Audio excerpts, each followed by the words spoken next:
দাম্পত্য জীবনে শান্তি আসার জন্য স্ত্রীর অনেক কিছুকে হজম করা শিখতে হয় স্বামীর। নবী করিম সাল্লাল্লাহু আলাইহি ওয়াসাল্লাম জীবনে অনেক ঘটনা ঘটেছে। আয়েশা রাদিয়াল্লাহু তাআলা আনহা ঘরে ছিলেন, তিনি তার নিয়ম ছিল যে স্ত্রীর ঘরে থাকতেন, রান্না বাড়া তিনি করতেন। অন্য স্ত্রী এক বাটি খাবার দিয়ে একটা কাজের মেয়েকে পাঠাইছেন, খাদ্দামাকে কৃতদাসীকে পাঠিয়েছেন এক বাটি খাবার দিয়ে, তরকারি দিয়ে ধরেন। তো ভালো বুড়া রান্না করেছেন, রাসূলের জন্য পাঠাইছেন। আয়েশা রাদিয়াল্লাহু তাআলা আনহা দরজা খুলে দেখলেন যে কাজের মেয়ে তরকারি নিয়ে আসছে আরেক স্ত্রীর ঘর থেকে।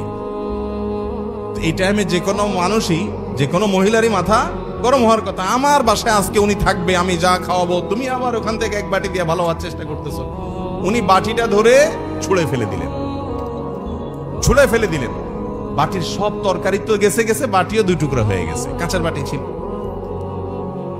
এই দৃশ্য নবী করিম সাল্লাল্লাহু আলাইহি ওয়াসাল্লাম দেখার পর উনি বাইরে হয়ে আসলেন, যা উঠান থেকে নিজের হাতে সে ভাঙা বাটিটা নিয়ে আসলেন।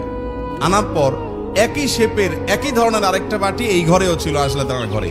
ওই খালি বাটিটা নিয়ে কাজের মেয়ের হাতে দিয়ে বললেন, এটা নিয়ে ওই বাসায় চলে যাও এবং খবরদার মুখে তালা, এখানে কি ঘটেছে এর কোনো কথা বলা যাবে না, শুধু বাটিটা সেখানে ফেরত দিবা। ওখানে বাটিটা ফেরত দিছি। যিনি পাঠিয়েছেন তিনি মনে করেছেন যে কি, যে তরকারি রেখে কত সুন্দর করে ধুয়ে সাফ করে আবার বাটিটি দিয়েছে, তিনি অনেক খুশি। এই হাদিস বর্ণনা করার পর কোন মুহাদ্দিস, কোন হাদিস বিশারদ, কোন হাদিসের শেষে এটুকু অতিরিক্ত বর্ণনা করতে পারেন নাই যে নবী করিম সাল্লাল্লাহু আলাইহি ওয়াসাল্লাম আয়েশা রাদিয়াল্লাহু আনহাকে ডেকে দুই চারটা ধমক দিয়েছেন। আপনি আমি যদি হইতাম এই জায়গায়, আর কিছু না হোক বোর্ড দিকে তাকায়া অন্তত বিরক্তির সুরে এটুকু তো বলতাম যে এটা কাজ করলা, তুমি বাটিটা ভেঙে ফেললা, তুমি তরকারি না নিতে বাটিটা ভেঙে ফেললা। নবী করিম সাল্লাল্লাহু আলাইহি ওয়াসাল্লাম একটি কথাও বলেছেন বলে কোনো বর্ণনায় পাওয়া যায় না। দাম্পত্য জীবনে শান্তি আসার জন্য স্ত্রীর অনেক কিছুকে হজম করা শিখতে হয় স্বামীর, আবার একইভাবে স্বামীর অনেক কিছুকে হজম করা শিখতে হয় কার? স্ত্রীর।